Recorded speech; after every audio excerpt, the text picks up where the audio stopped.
আসসালামু আলাইকুম, hello everyone, welcome back to my another blog. কেমন আছেন সবাই? আমরা তো আলহামদুলিল্লাহ আল্লাহর অশেষ মেহেরবানিতে ভালো আছি। এই তো মাত্র বাচ্চাদের স্কুলে দিয়ে আসলাম। আর এই দেখেন, কালকে থেকে বৃষ্টি হচ্ছে, বাইরে তো প্রচুর বৃষ্টি হচ্ছে। কালকে থেকে বৃষ্টি হচ্ছে, কালকে থেকে মানে দুপুর থেকে শুরু হয়েছিল, দুপুর থেকে একদম রাত পর্যন্ত ছিল। আবার এখন সকাল থেকে শুরু হয়েছে, আর আকাশ তো অনেক মেঘলা। আমি বোরকাও খুলি নাই, এখন বোরকা খুলবো, এরপর রান্নাঘরে যাব, রান্না বান্না করব। যেহেতু মেয়ে খিচুড়ি খাইতে চাইছে কালকে, তো আজকে স্কুল থেকে এসে যদি খিচুড়িটা ওদের সামনে দিতে পারি তাহলে আমার ভালো লাগবে। তো চলুন এখন রান্নাঘরে যাই। এই দেখেন, একটা জিনিস দেখাই আপনাদের। যেমন ধরেন, এই যে কচ্ছপটা উল্টায় রাখছে, এটা হচ্ছে কে করছে? গোলু করছে। এই যে এনি সাহেব এখন এই জুতার যা জুতা ছিল সব নামাইছে, একটা একটা করে নামাইছে, নামায় সায়রা ওইটার ভিতর দিয়ে কি জানি খুঁজতেছিল, হয়তো টিকটিকি কিংবা তেলাপোকা। এই দুইটা থেকে একটা দেখলেই ও পাগল হয়ে যায়, ওটার পেছনে দৌড়ায়, মারে ওটারে। যেটাই পাক না কেন, তেলাপোকা বলেন টিকটিকি বলেন, সব কিছু হচ্ছে ও দৌড়ায় ওদের জান বের করে ফেলে। এখন এই যে ছাতার নিচে বসে আছে, পাও না এগুলো। আমার ঘর নোংরা করে হচ্ছে 1 নাম্বার ও, 2 নাম্বার হচ্ছে পড়শি। ওই যে খাবার দিয়ে রাখছিলাম, আবার আবার কি আবার আবারই খুঁজতেই আছে। কিছুক্ষণ ধ্যান ধরে বসে থাকবে, যদি না পায় তখন অ্যাও ম্যাও ম্যাও করবে। ওই যে বসতেছে এখানে। গোলু খাবা না? ওই দেখেন, খাবারের কথা শুনলে খাবা না, খাবা না, খাবা না, তুমি চিকেন খাবা? আসো আসো আসো আসো, থাক ওইটা থাক, আসো তুমি, আসো আসো, ওইটা থাক। উড়িয়া লক্ষ্মী শোনা, ক্ষুদে লাগছে, ক্ষুদে লাগছে, আসো খাইতে দিই, আসো। খাবারের কথা বলছি যে এতক্ষণ খেলতেছিল, এই যে ডাকতাছি শুনে না, যখন বলছি যে আসো খাইতে দেই তখন আসছে। এখন আগে ওর খাবারটা গরম করে খাইতে দিব ওকে, যেহেতু ক্ষুদা লাগছে।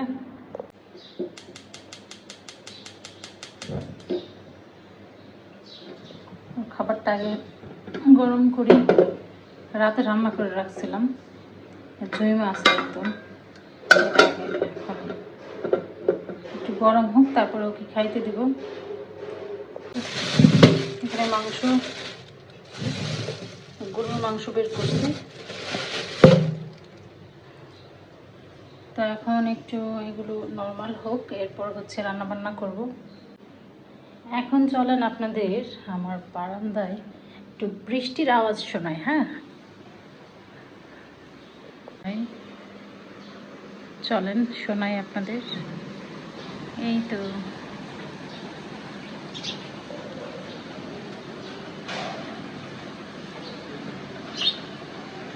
পাখি দুইটা আসা বসে আছে।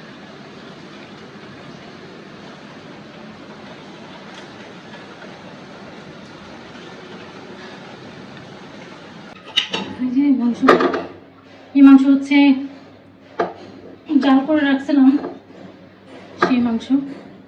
তো এটাকে এখন হালকা গরম করব, এরপরে একে একে সব কিছু দিয়ে দেবো। হালকা একটু গরম হয়েছে, একটু আমি যেহেতু খিচুড়ি রান্না করব, তো খিচুড়ির জন্য এই পেঁয়াজটুকু রেখে দেবো। বাইরে এত পরিমাণ শব্দ হইতেছে, এই শব্দ থেকে মুক্তি যে আমি কবে পাবো না নিজেও জানি। রসুন বাটা দিয়ে দেবো,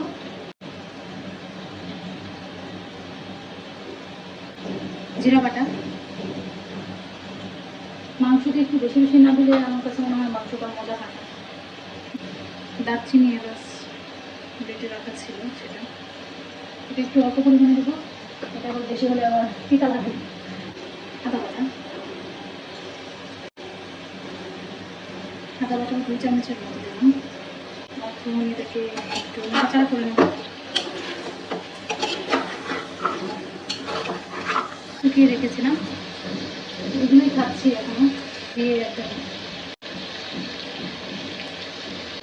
হলুদের গুঁড়ো দিচ্ছি হচ্ছে 2 চামচ, মরিচের গুঁড়োটাও আমি 2 চামচ দেবো। তারপর তেল, পরিমাণ মতো তেল দিয়ে এটাকে কিছুক্ষণ নাড়াচাড়া করে একটু পানি দিয়ে একদম সিটি দেওয়া পর্যন্ত রেখে দেবো। এখন দিয়ে দেবো পানি।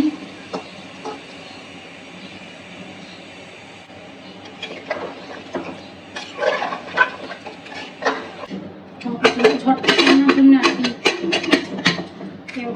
প্রেশার কুকারটা অনেক কাজে দেয়। অনেকে প্রেশার কুকারে রান্না খেতে পারে না, তবে আমরা ভালোই খাইতে পারি। আমার মেয়েরা অনেক পছন্দ করে।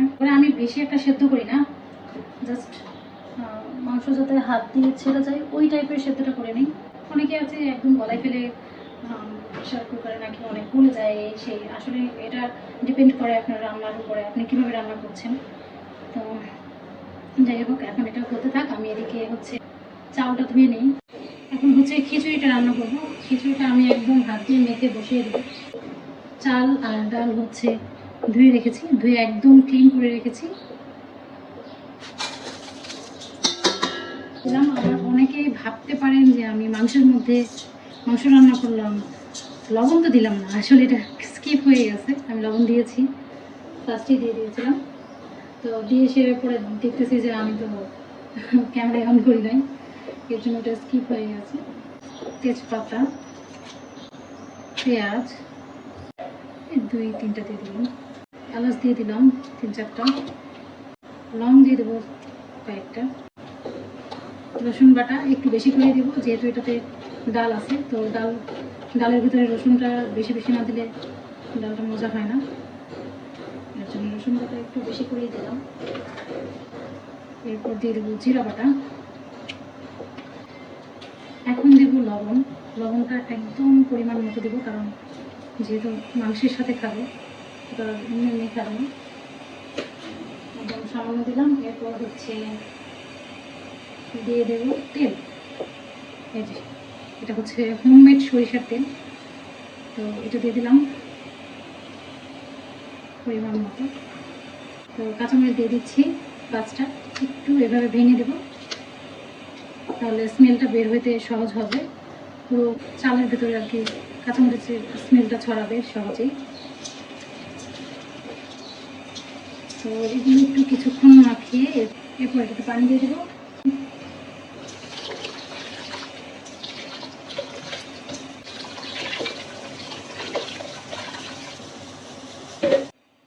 সামান্য পরিমাণে হলুদ। এখন এটা চুলাটা অন করে দেবো। এখনও কিন্তু চুলা অন করা হয় নাই। তো আমি যেভাবে আর কি সিম্পলি একদম সোজা সাপটাভাবে আর কি রান্না করি খিচুড়ি, এইভাবেই ভুনা খিচুড়িটা এভাবেই করি। তো অনেক সময় ভেজেও করি, বাট এভাবে করতে সহজ হয়, তাড়াতাড়ি হয়। তো এখন এটাকে ঢেকে রান্না করার জন্য ঝটপট রান্না বান্না করে মেয়েকে নিয়ে আসতে যাব। তো এটা হতে থাক, দেখা হচ্ছে খাওয়া দাওয়ার সময়। এই তো আমার খিচুড়ি রান্না ডান, খিচুড়িটা রান্না হয়ে গেছে। এরপর হচ্ছে এখানে হচ্ছে মাংসটা একটু পরে খুলতেছি। আর মেয়েকে এখন বললাম যে কাজ করো। কী কাজ? এই যে মেয়েকে স্কুল থেকে আনার সময় ডিম নিয়ে আসছি, শসা নিয়ে আসছি, এরপর টমেটো নিয়ে আসছি। সো এখন জাস্ট একটা শসা কাটতে বলছি যে তুমি শসাটা কাটো। খাওয়া দাওয়ার জন্য প্রস্তুতি নিচ্ছি। শসাটা কাটা হয়ে গেলেই আমরা খেতে বসবো। তরকারি হয়ে গেছে, এখন মাংসটা বেড়ে নেব।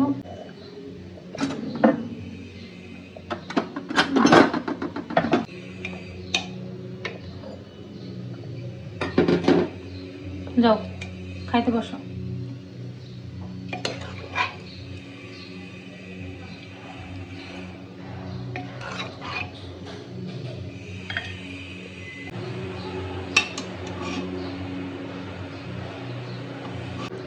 মেয়েরা বসে পড়ছে ওইদিকে, জাস্ট আমার জন্য ওয়েট করছে।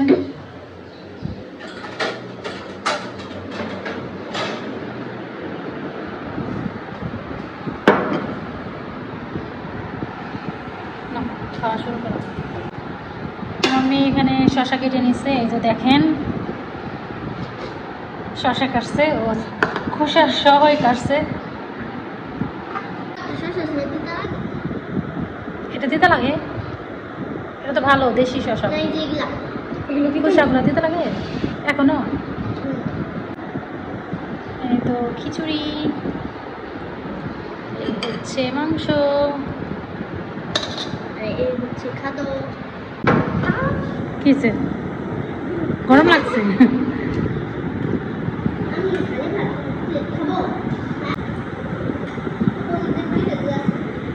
এই ছিল আমাদের আজকের দুপুরের খাবার। ও নেওয়ার পর হচ্ছে ওকে দেবো।